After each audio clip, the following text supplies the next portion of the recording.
The first rays of morning brushed across the city like a quiet promise, but Michael barely noticed. He sat by the window of his small apartment, coffee turning cold beside him, eyes fixed on the street below. People rushed to work, cars hissed through puddles, and the world seemed to move forward effortlessly, except him. It had been 3 weeks since he'd lost his job at the architecture firm. 3 weeks of polite rejection emails and growing bills. 3 weeks of pretending to his mother that everything was fine. Faith, he thought bitterly, was supposed to bring comfort. Yet all he felt was pressure. Pressure to act strong, to smile when he didn't believe it. Somewhere along the line, faith had become another performance, a duty more than devotion. He opened his phone and scrolled aimlessly, stopping at a video suggested on his feed. Morning prayer, the narrow gate. The thumbnail showed a priest standing before a sunrise. Without thinking, he tapped play. The voice that followed was calm, almost tender. As we begin this new day, it said, we remember that faith isn't comfort but commitment. Today we ask God for perseverance to walk the narrow way that leads to his kingdom. Something in that line pierced through his numbness. Faith isn't comfort but commitment. He had always thought of faith as a feeling, something that should soothe him when life grew hard. But what if it was supposed to cost him something? The reflection continued. Many will try to enter through the narrow gate, Jesus said, but only those who truly live the faith will find their way in. Michael leaned back in his chair, eyes closed. The priest's voice felt like both challenge and invitation. Discipleship demands effort, not just words or appearance. He looked around his apartment, the half-finished projects, the unopened Bible on the shelf, the crucifix gathering dust on the wall. Everything suddenly seemed to mirror the state of his heart, neglected, uncommitted, half-built. That afternoon, he went for a walk through the old part of the city. The air smelled faintly of rain and stone. He passed a small church tucked between two buildings. Its doors were open, and from inside came the faint echo of singing. He hesitated, then stepped inside. The church was nearly empty. A few elderly women prayed quietly in the pews. At the front, sunlight streamed through stained glass, coloring the marble floor with hues of gold and crimson. It felt like stepping into another world, one where time slowed and peace waited. A priest, perhaps in his late 60s, approached with a gentle smile.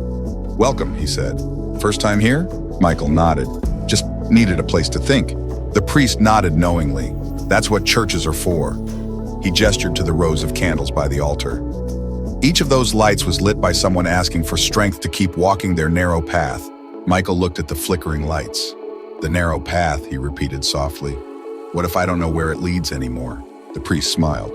"You don't need to know, you just need to keep walking." Michael stayed long after the Mass ended. He sat in the stillness, eyes fixed on the cross above the altar. The figure of Christ, carved from wood, looked both suffering and peaceful. It struck him how willingly Christ embraced the narrow way, the path of sacrifice and love that led not to comfort but to life. That night he couldn't sleep. The words kept echoing. Faith isn't comfort but commitment. He thought of Saint Felician, the name mentioned in the prayer video, a man who had endured torture and death rather than deny Christ. What gave someone that kind of strength? What did he have that Michael didn't? The next morning, as dawn painted the horizon pink and gold, Michael found himself walking again, this time back to the same church. The doors were closed, but a single candle still burned inside near the window. He pressed his palm against the cool glass and whispered, "If you're still listening, show me how to walk that narrow way." No thunder, no vision, no miracle. Just a quiet conviction rising in his chest. The sense that maybe the first step wasn't grand or loud. Maybe it was simply showing up. Later that week, he saw a notice on the church bulletin board, "Community shelter needs volunteers." Without overthinking, he tore off one of the slips and took it home. The following day, he arrived at the shelter, nervous and unsure. A woman in her 50s greeted him warmly. "We're always short on hands," she said. "Can you start with sorting clothes?" By noon, his back ached, his hands were dusty, but for the first time in months, he felt strangely alive. There was purpose in serving, a quiet satisfaction in doing something that asked nothing in return. As he left that day, the woman smiled at him. "You've got a good heart," she said. Michael shook his head. "No," he replied honestly. "I'm just trying to find one." That night, he opened his Bible for the first time in years. The verse that greeted him was Matthew 7:14. "Small is the gate and narrow the road that leads to life, and only a few find it." He read it again and again until the words sank deep into his bones. He realized then that the narrow road wasn't some distant metaphor. It was the small, quiet choices made daily. To love, to forgive, to show up even when it hurt. The path wasn't glamorous. It was gritty, demanding, but real. As he turned off the light, a strange peace settled over him. Not the peace of comfort, but of direction. For the first time in a long while, he knew where to start. The days that followed moved quietly but steadily, as if life itself had slowed its pace to let Michael catch his breath. Each morning he woke before sunrise, made coffee, and whispered a short prayer before leaving for the shelter. It wasn't glamorous work, sorting donations, mopping floors, packing meals, but something inside him had begun to change. The exhaustion he once felt from doing nothing was replaced by a deeper, cleaner kind of tiredness. He could sleep again, not because life was easier, but because he was no longer avoiding it. One afternoon, while carrying boxes into the storage room, he overheard two volunteers arguing. A woman named Teresa wanted to give an extra meal to a man who had already taken more than his share, while another worker insisted they follow the rules. Their voices grew tense. Michael stood between them, unsure what to say until Teresa snapped. "You wouldn't understand, Michael. You're new here." Her words stung more than he expected. He wanted to defend himself, to prove his worth, but then the priest's voice from the prayer echoed in his mind. Discipleship demands effort, not appearance. He took a breath. "You're right," he said quietly. "I'm still learning, but maybe kindness is the rule we start with." The argument faded, and silence filled the room. Teresa blinked, then nodded reluctantly. The tension dissolved like fog lifting after rain. Later, as they cleaned up, she handed him a cup of coffee. "Sorry for snapping," she said. "You were right. It's easy to forget why we're here." Michael smiled. "We all forget sometimes." That night, walking home beneath the pale streetlights, he realized how hard the narrow road really was. It wasn't about grand acts of heroism. It was about choosing love when pride screamed louder, about being patient when everything inside wanted to react. Every day was a test of quiet endurance. Weeks passed, and his commitment deepened. He began spending evenings helping at the parish after work, setting up for Mass, cleaning pews, and lighting candles before dawn. One morning, Father Thomas, the older priest he'd met before, found him arranging hymnals. "You've been here often lately," he said kindly. "What keeps bringing you back?" Michael hesitated. "Peace, I think," he said, "and maybe the feeling that I'm finally walking in the right direction." The priest nodded thoughtfully. Saint Felician once said, "Faith grows roots in the soil of perseverance." We all want resurrection, but few are willing to endure the cross. Keep walking, even when it hurts. That's where grace hides. Michael didn't fully understand, but he sensed truth in those words. A few days later, the shelter announced budget cuts. Donations had slowed, and they couldn't pay part-time workers anymore. Though Michael was a volunteer, many of his new friends were losing their small stipends. The atmosphere grew heavy with worry. One man, Daniel, whom Michael had grown close to, pulled him aside. "I might have to leave town," he said. "My family needs me. I can't afford to stay here without pay." Michael felt the familiar ache of helplessness. He'd been there himself, not long ago. That night he prayed, "Lord, if this is the narrow path, give me strength not to walk it alone." The next morning he went to his old office building. He hadn't planned it. His feet just took him there. Through the glass doors, he saw his former boss, Mr. Harlan, standing near the reception desk. For a moment, he wanted to turn away, but instead he walked in. "I'm not here to ask for my job back," he said honestly. "I just wanted to thank you for letting me go. Losing that job forced me to find something better." Harlan raised an eyebrow. "Better? You're volunteering, aren't you?" Michael smiled. "Yes, and it's harder than any job I've had. But I think I'm finally learning how to work with purpose, not just ambition." For a long moment, the man said nothing. Then he extended his hand. "You're welcome anytime," he said quietly. "If you ever want to help with our community projects, I'll sponsor you." It wasn't a job offer, it was something greater. A bridge restored, a seed planted. Back at the shelter, things slowly improved. Donations began to trickle in, thanks to a local news story about their work. Daniel stayed. Teresa smiled more often. And though the work remained hard, Michael felt a sense of joy that wasn't dependent on circumstances. But not every day was peaceful. Some mornings he woke in doubt, questioning whether any of it truly mattered. One evening, as rain poured outside, he sat in the church alone. The candles flickered, their small flames trembling against the draft. "Lord," he whispered, "I'm trying to follow you, but I still stumble. The road feels narrow, and I'm afraid I'll fall off it." A voice echoed in his memory, Father Thomas during confession weeks ago. "Falling doesn't remove you from grace. Refusing to rise does." Michael bowed his head. "Then teach me to rise again." When he looked up, his eyes caught the crucifix above the altar. Christ's arms stretched wide, scarred but open, welcoming. Suddenly he understood. The narrow gate wasn't just a path he had to walk, it was a heart he had to enter. Christ himself was that gate, open, yet costly. Later that night, he stopped by the hospital where his mother was recovering from minor surgery. She was sleeping when he entered. Sitting beside her bed, he took her frail hand and whispered, "You always told me faith means trusting when it's hardest. I think I finally get it." He remembered being a boy, watching her pray after his father died, her face calm despite grief. That same peace now filled his chest, a quiet certainty that everything, even pain, could lead somewhere holy if he didn't give up. When morning came, he walked out into the dawn, the streets washed clean by rain. The air smelled of renewal. Somewhere in the distance, church bells rang, and for the first time in years, Michael didn't feel like a spectator to faith. He was living it, one imperfect, determined step at a time. He wasn't sure where the road would lead, but he knew this. Every step through the narrow gate was a step toward freedom, not away from it. Summer arrived with a heavy heat that settled over the city like a blanket. The days were long, the air thick with humidity, and even the early mornings carried the scent of dust and asphalt. At the shelter, work became harder as more people arrived each week, desperate for food, water, and relief. Michael tried to stay strong, but exhaustion crept into his bones. One Friday afternoon, Father Thomas gathered the volunteers after closing. "Friends," he said gently, "the city has announced new regulations. They're limiting outdoor distribution. We may have to move our meal program inside, but we don't have enough funding to cover the costs. I know this is difficult news." A murmur ran through the room. Teresa frowned. "Does that mean fewer people will get food?" Father Thomas sighed.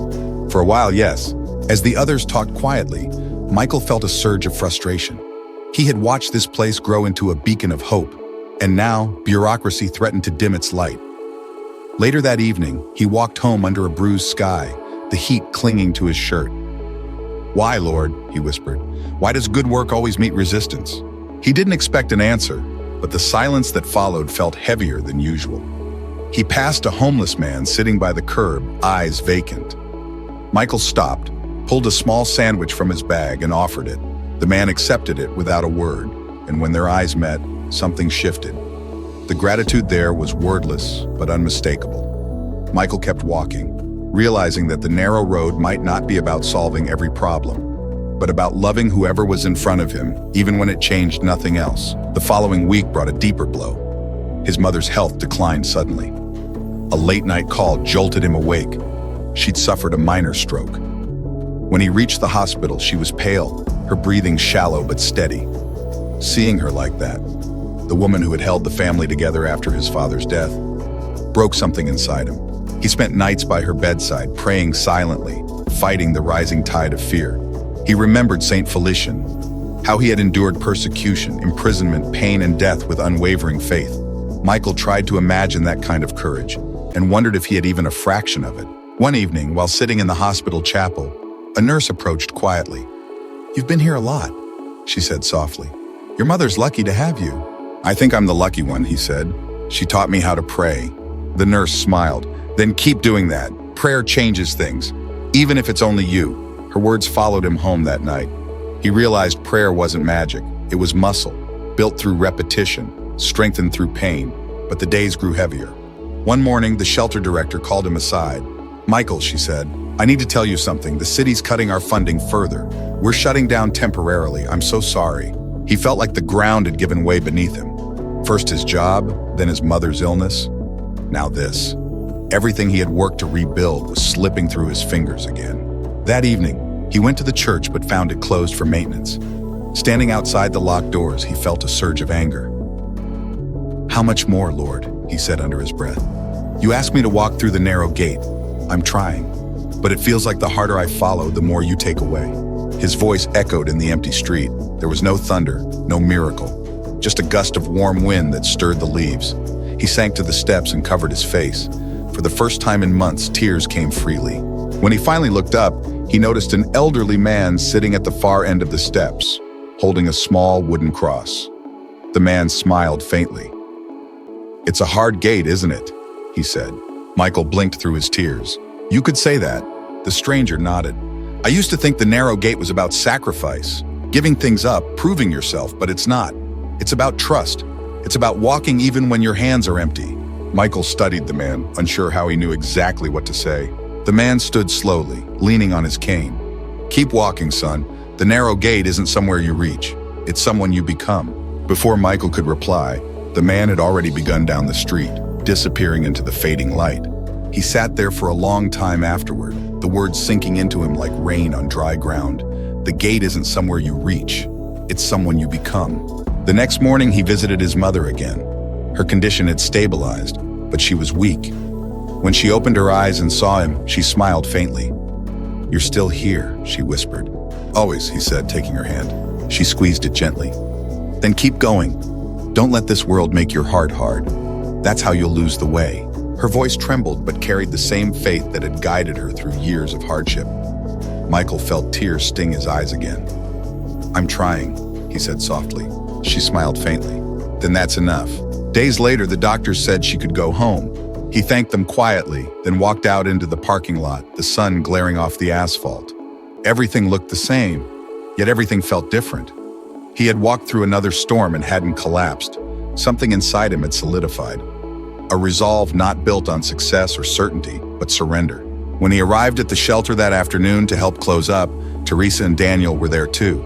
They looked tired, but hopeful. "Maybe this isn't the end," Daniel said. "Maybe it's just a pause."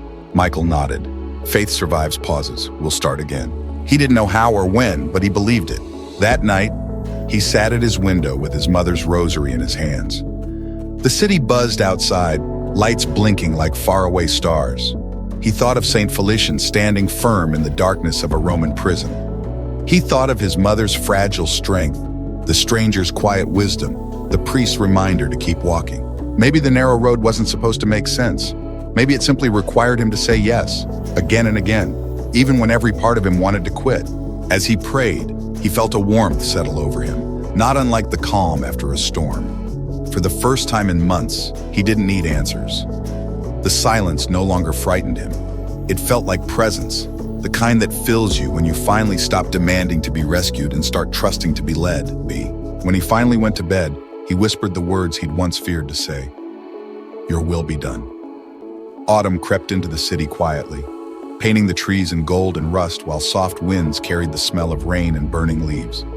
For the first time in a long while, Michael felt the rhythm of life return, slow, humble, yet steady. His mother was recovering well, walking each morning with a cane and a smile that reminded him of grace after suffering. The shelter, too, had reopened with smaller operations thanks to the generosity of a few local donors. The work was still hard, but this time the burden didn't feel heavy. It felt shared. One afternoon, Father Thomas called Michael into his office. "You've been a pillar here," the priest said kindly, "but I think God's calling you to take a new step." Michael frowned. "A new step?" "Yes," Father Thomas said, handing him a letter. "There's a new outreach project forming in the outskirts. A center for young men struggling with addiction and homelessness. They need someone who understands struggle and patience. I told them I had the right man." Michael hesitated. "Me, Father, I'm not a leader, I'm just..." The priest smiled. "A man who has walked through fire and come out faithful. That's exactly what they need." That night, Michael sat on his balcony with the letter in hand. He looked up at the sky, a canvas of quiet stars, and thought about how far he had come. A year ago, he had been drowning in self-doubt, questioning God's goodness. Now, the very challenges that once broke him had become his preparation. He took a deep breath. "If this is your will," he whispered, "I'll go." 2 weeks later, he arrived at the new center. It was nothing more than a renovated warehouse with cracked walls and faded paint. But inside, laughter and music filled the air. A group of young men, rough around the edges but full of life, greeted him with cautious curiosity. The director, a woman named Sister Agnes, smiled warmly. "Welcome, Michael. These boys don't need sermons, they need someone to believe in them. Can you do that?" He nodded. "I'll try my best." The work was raw and unpredictable. Some days the boys were eager to help clean, paint, or cook. Other days they disappeared into the streets, lost in temptation. Michael learned quickly that love here meant endurance, the same kind he had learned in his own deserts. He spent hours listening to their stories, praying silently for each one. One evening, as they finished dinner, a boy named Luis stayed behind. "You really believe God forgives everything?" he asked suddenly. Michael looked at him. "Everything we're willing to surrender." Luis frowned. "What if I don't deserve it?" Michael smiled gently. "None of us do. That's what makes it grace." The boy looked down, his eyes glistening. "My mom used to say that. I stopped believing after she died." Michael nodded. "I stopped believing once too, but God didn't stop waiting." Luis didn't answer, but later that night, Michael found him kneeling quietly in the small chapel, hands clasped, whispering something only heaven could hear. As the months passed, the center flourished. The walls were repainted, the garden replanted, and more men arrived seeking refuge. Some stayed, some left, but every day felt like a living prayer. Messy, exhausting, but sacred. Then one evening, Father Thomas visited. "You look well," he said, walking through the courtyard. "Happier." Michael laughed softly. "I think I finally understand the narrow gate now." The priest raised an eyebrow. "And what have you learned?" "That it's not a passage to pain," Michael said, "but a passage through pride. The gate feels narrow because it strips away everything that keeps us from love, our fears, our egos, our control. But once you pass through it, you realize it wasn't meant to imprison you. It was meant to free you." Father Thomas smiled. "You become a teacher without knowing it." "I'm still learning," Michael said, "every day." That night, Michael sat in the small chapel after everyone had gone to sleep. The flicker of a single candle reflected against the wooden crucifix. He thought of Saint Felician, the saint who had faced death with courage and faith. He thought of his mother, of Teresa, of Daniel, of all those who had walked beside him on this narrow road. He whispered a prayer. "Lord, I used to ask you for an easier life. Now I ask only for a faithful heart. Thank you for teaching me that faith isn't comfort but commitment, and that your gate, though narrow, opens wide to eternity." The next morning, sunlight spilled across the courtyard like a benediction. The boys were laughing, sweeping, singing along to a radio. Life continued, imperfect, fragile, but beautiful. Later that day, Michael walked to the hill behind the center. From there, he could see the city stretched out below. The same city that had once swallowed him in confusion and despair. Now it shimmered in golden light.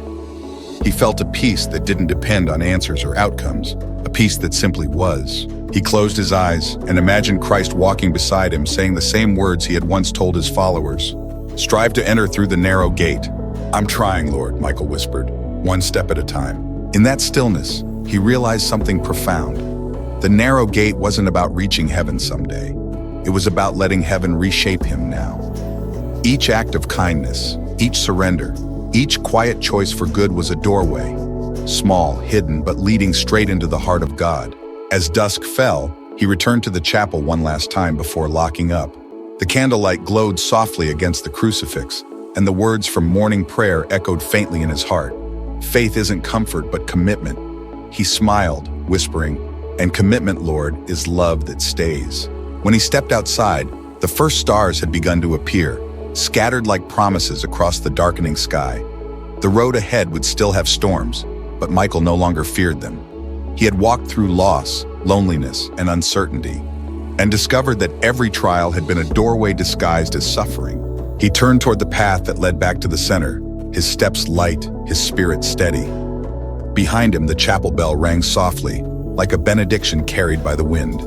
"Thank you," he murmured, his eyes lifting toward heaven, "for every closed door that led me closer to the narrow one." And for the first time, his heart was completely still, not because everything was perfect, but because he finally understood that God's love was. If this story reminded you that true faith is not found in comfort but in courage, take a moment to like, share, and subscribe, so others may find hope on their own narrow path. In the comments below, share your prayer intention. We'll walk together in faith, lifting each other through every trial.